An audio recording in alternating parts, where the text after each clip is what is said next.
Hey guys, how's it going? Welcome to Jim Bob's Service Channel. I got some parts in. Let's go put them on, huh? So like I was just saying, I got my parts in for the old Troy build over here that's been giving me a headache for a few days. So come on over to my clean bench and let's see what we got. Just because I know you guys like my bench organization, probably like your own at home maybe. Maybe not. If not, good for you. I wish I want to be like you someday. I wish I could be like that. I got new head bolts. I got a new head gasket. They gave us a new valve cover gasket. And I got the intake gaskets, carburetor gaskets, base plate gaskets of all different varieties and sizes. So we got everything we need right here. Let's re-gasket this old Troy build. Once again, we're going to try something else. Previous video, you seen me rip the head off because, well, it's just not working the way it's supposed to. Kind of like this tripod that this camera's on, it's not working the way it's supposed to. It's kind of all tilted and stuff. I don't know what's going on here. But anyway, I'm going to put the head gasket on this bad boy, and we'll get her all tightened up, torqued down, and see if it makes a difference. Hope for the best and wish me luck.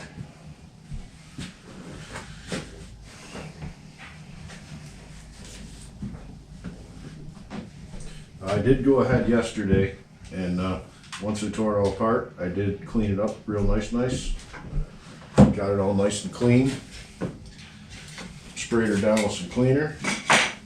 Scraped all my surfaces so my gasket will like its new home.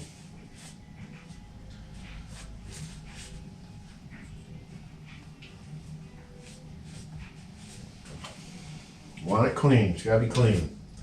Well, there's still some oil running off, so you're going to have a little bit of that, but you'll have that on those big jobs. So let's just talk a minute about these gaskets. The old gasket, I did show the old gasket the other day, and I'm pretty sure you've seen the part where it had some perforations in it and it was holding oil. Oh my goodness. Excuse me guys. I got parts everywhere. The old gasket had some perforations in it, and I did show you that the other day. I don't know how good you could see this on camera, but there's no perforations. This gasket here, there's a tin mesh inside it, but the material, it's kind of like a lead material. It's not, but the material, it's all closed. There's no holes in this one. Not yet. Someday there will be, because that's what happens when they you know, hot, cold, they break down. But this one should definitely seal up. And that's what we need right now. So, yeah, there's no holes in this one. The old one, I did just toss it out. I should have kept it. I held it up to the light, and I could see light through all the little holes. That's not good. So I'm really hoping that this is going to solve my surging issue. I did get new head bolts with this, and along with the head bolts, we also got that infamous washer that I was wondering about. The washer I took off the other day, the one bolt had a washer on it, and I was like, why is that? Well, apparently it's a spacing issue, and instead of giving us one bolt that's shorter than the other and confuse people, they just used a washer to space this one bolt. So I guess it does make it easier. If you know where that washer goes, it makes it a lot easier.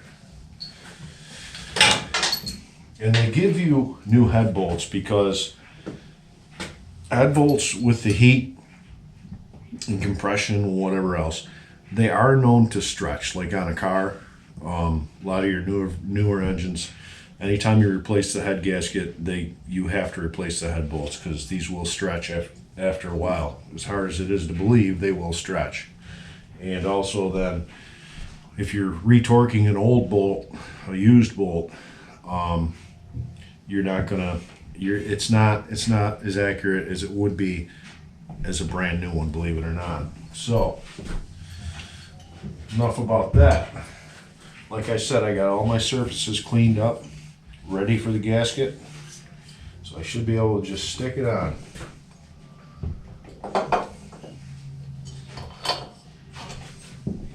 And right off the bat,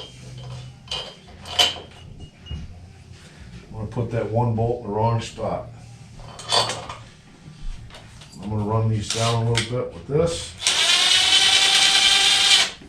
And I'm not going to jam them on. I'm just going to spin them in.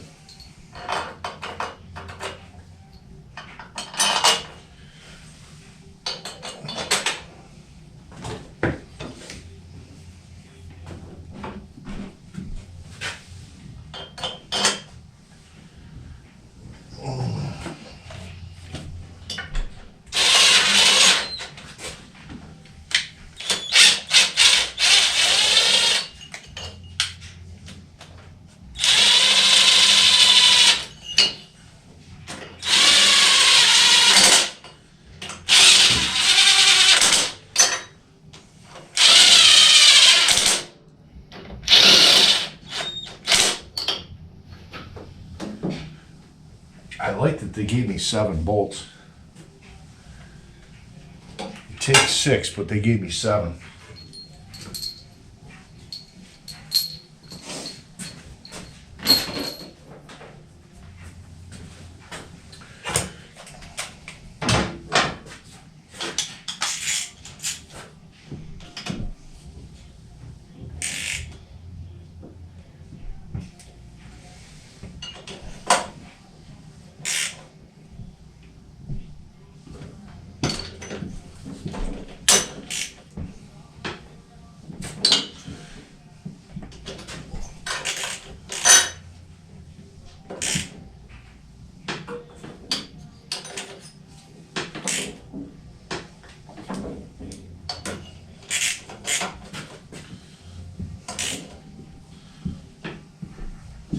Now, a general rule of thumb when you're tightening head bolts, intake bolts,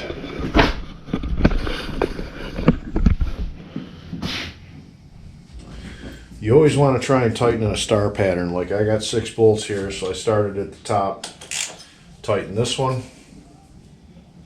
and we go straight down to the bottom one, we tighten that one, and then we work our way as close as we can in a crisscross star pattern.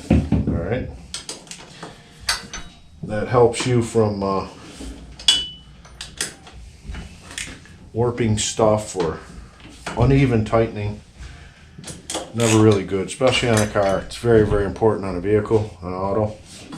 As far as these motors go, they're pretty forgivable, but you still want to try and practice that rule, tighten in a star pattern.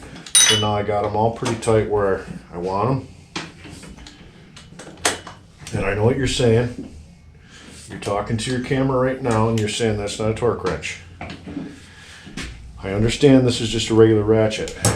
I need you to understand that I know how tight I'm tightening these bolts right now. They're where I want them right now. Once I run this, get it hot, I'm going to let it cool down. Then I'm going to put my torque wrench on it and I'm going to make sure they're torqued to the spec they're supposed to be. But for right now, they're the tightness that I want them through experience. Now what we got to do is I have to put the old push rods in.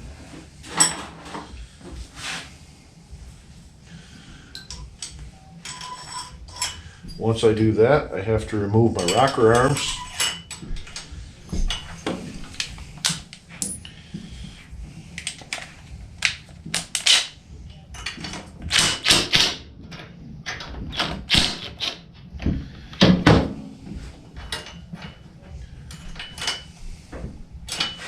Then I'm going to have to adjust my rocker arms.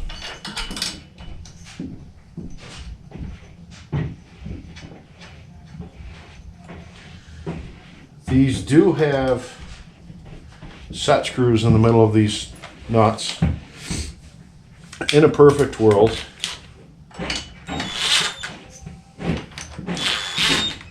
they should go right back where we left off. But we know this isn't a perfect world.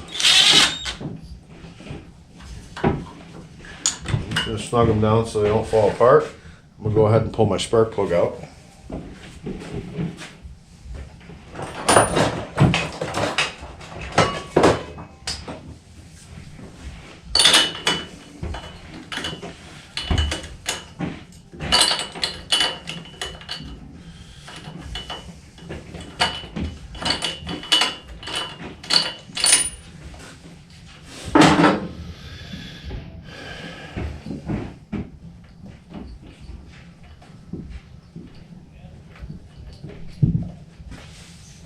Easier than said. My oils are my fingers have some oil on them, so it wants to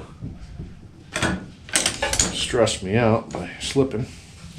And now we're going to make sure our piston's at the top. We're going to make sure we're on the stroke of the crankshaft of where both valves are closed, and the piston's at the top.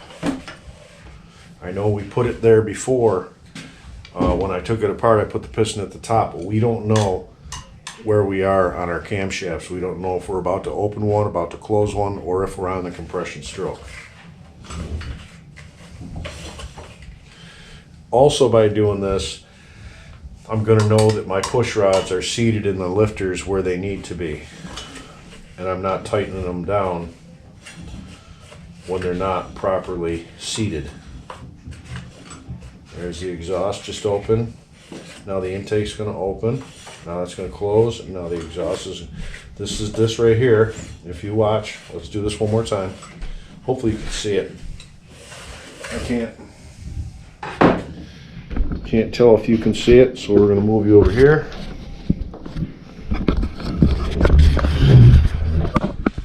Sorry about the construction going on upstairs.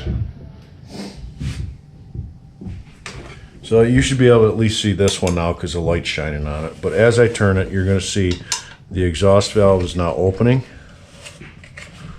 Then that's going to close. Now the intake valve is going to open. Now that's going to close.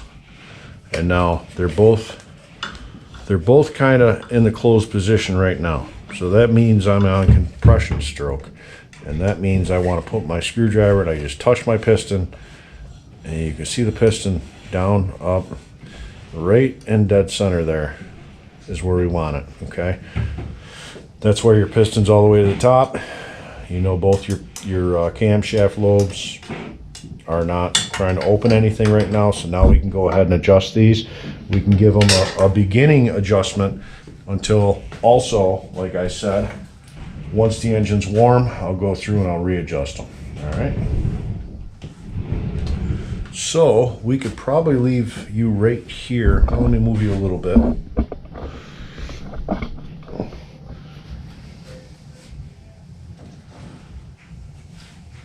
We can get you right there so you have a little bit of the action shot. I have to find my correct tools for my set screws. It might take me a minute.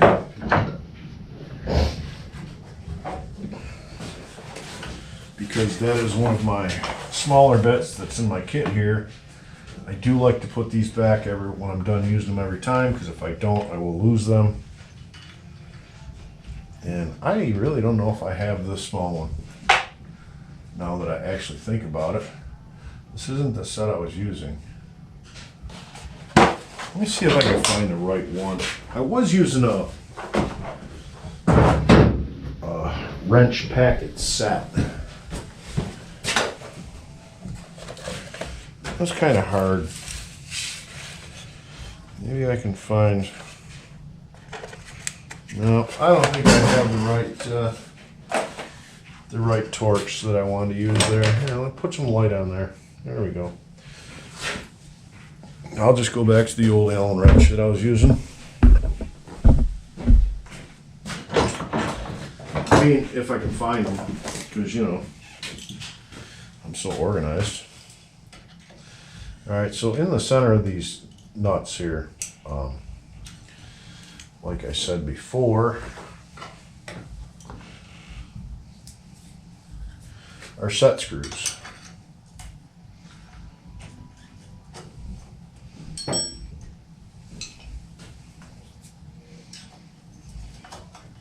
They don't really make it easy for you to do this. They don't give you a lot of room. But I'll loosen that up. I'm going to back that set screw out a little bit. Actually, I'm going to back this set screw out a lot.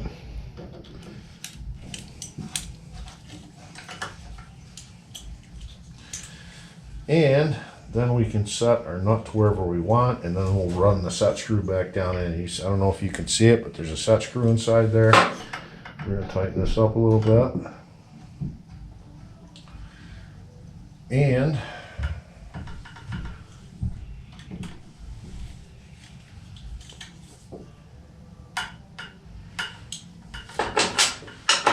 okay, we're a little loose. Let me tighten them up just a touch. Okay, now we're kind of tight.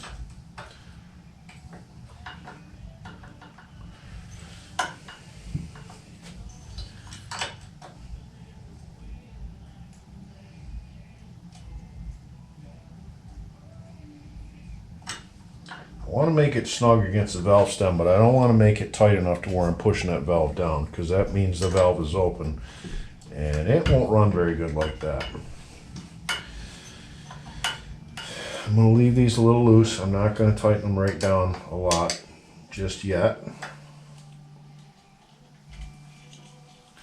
Now we're going to hold the nut where I like it, and as we do that, we'll tighten our set screw.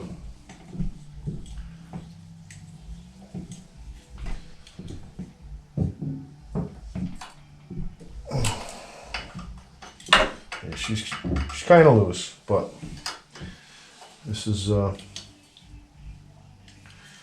one of those processes that can take a minute.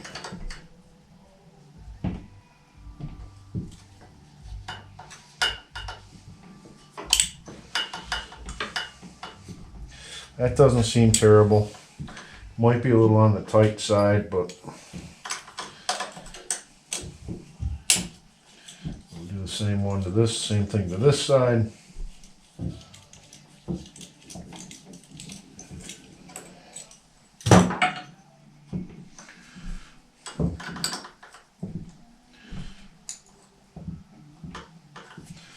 Kind of like that. So I'm going to hold this nut also so that this doesn't move.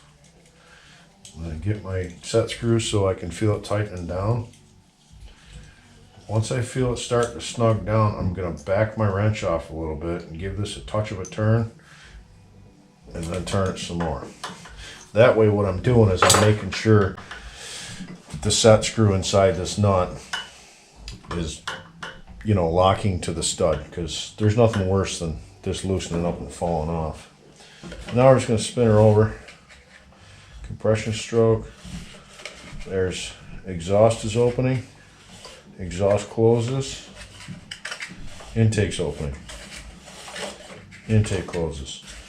So here's how I'm looking at this right now. Okay, exhaust is opening and it's closing. As soon as it closes, intake is opening.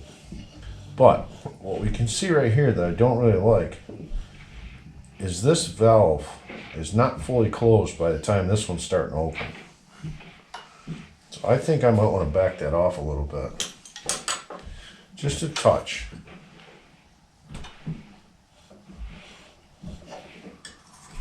Just a touch.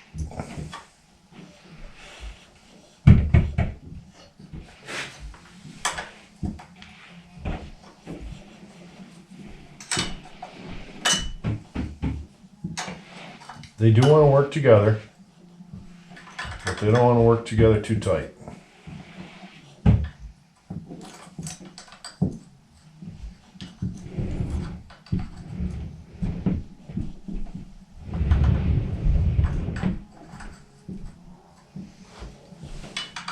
That's kind of the problem that with this type of engine, this series of engine, they have timing issues and valve issues, and that's why they're not the most desired engine.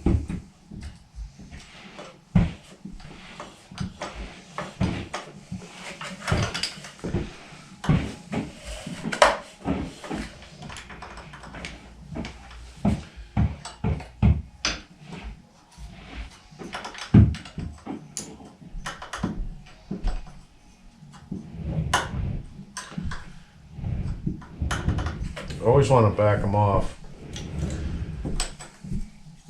It's better to back them off and then go retighten. Because that way you really know where you're at.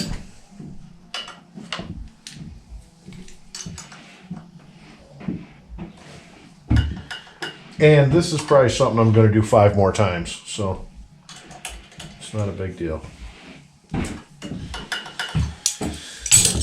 Okay, we got it pretty much set to the point where it should run. You notice I said should. I didn't say it's gonna. I said it should. That's the key right there, should.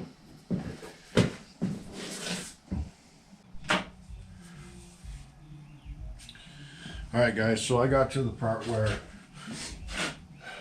was buttoning it up. I'm pretty much the same place I was when I left you last time. Well, I didn't leave you. Someone decided to stop filming. I'm using the old camera today because I'm trying to give him another chance while I learn the new one. Turns out he wasn't recording, but you didn't miss a lot. What you missed was I can't get it to fire. I double checked my rocker arms, make sure they were right. It spins over, it just doesn't want to start. Now, something I want to point out to you guys, that a lot of YouTube channels out there, there's some smoke and mirrors. You know, there's things they want you to see, and if I don't want you to see something, I just cut it out. What I'm going to be brutally honest with you here, and that's how we like to work here at Jim Bob's. All right, so I can't get it to start.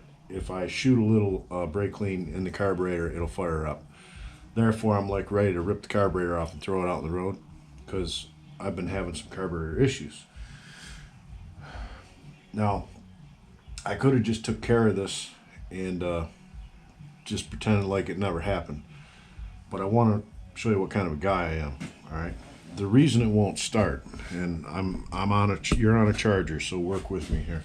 The reason it won't start is it's not getting fuel. I thought it was a safety switch in the bottom of the bowl. Turns out it's not. So let me just take you over here and show you the next problem I found of why it doesn't want to fire right now. Okay. Okay, so if you're sitting over here and you can pretty much see everything I can see. I don't know why my tripod's leaning. That's terrible. So I'm not getting fuel. And I don't know why I got fuel in the filter. And I looked at it. I said, there's fuel in there. And I even wiggled it. I said, there's fuel in there. My power's plugged into my shutoff switch. But it's been a long day at my day job. And, you know, this is my second job. Oh, wait. Let me take the vice grips off the fuel line. All right, guys. That's what we're looking at. I still have the fuel line pinched off with the vice grips. Therefore, not getting the fuel I need for it to start. So, hope you got a good chuckle out of that. I wanted to show you that it happens. It happens to all of us, all right? I need to slow down and pay attention. So now that I took the vice grips off the gas line and it can actually get gas, let's see if it's going to run.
Now's the time of the night where we turn on the old exhaust fan because she gets a little smoky in here. Don't worry. Once she cools down, stop smoking with all the oil that dripped into the muffler and everywhere else, she'll stop smoking, fan will blow it out the door, we'll be good to go. But guys, I do have to do a little adjusting on the carburetor. I want to run some good fuel through it. I want to let this thing run for a while. I want to let it cool down. I want to recheck my valves. I want to put my everything back together so it's cooling the way it's supposed to. And I'm pretty sure a couple turns of a couple screws, she's going to be good to go. Because right now, I'm stoked. All right, it's doing what it's supposed to do right now. There's a little surging there, but that's part of the adjustment. That's on me. That's because I was playing with that carburetor so much. So, lesson learned. I keep saying I've been doing this for a while, and I know a lot. But there's always that one. There's always that one, or two, or three, or maybe every one that comes in here. It's going to test you. All right. Persistence. It's all about persistence. Everything in life is persistence. Just like this little tractor right here that could have probably been replaced like 5 times by now. But it taught me something new. It taught me not to second guess myself and go with my gut feeling in the beginning, which I should have done. But Troy's running good right now, so we're good to go up front. We're going to have to get after the rear end and see what's going on back there because he might have a little gear issue. I don't know. He seems like he's locked up or something. But we're going to get this thing licked. We're going to get it together. Next time I work on it, I'll turn the camera on and I'll see you then. But we got her. I won. All right. I consider myself a winner. So I hope you enjoyed the video. I hope you learned something. I hope you see that I'm just a dummy, just like everybody else. You need to slow down and think about it once in a while. And at the end of the day, I'm smiling, so I'm a happy man. All right. I hope you watched. I hope you liked the video. I really appreciate you watching. If you could, give me a thumbs up. And maybe pretty soon we can start doing some silly stuff and making you laugh a lot. You know what I'm saying? So have a good night. We'll see you later. Thanks for watching.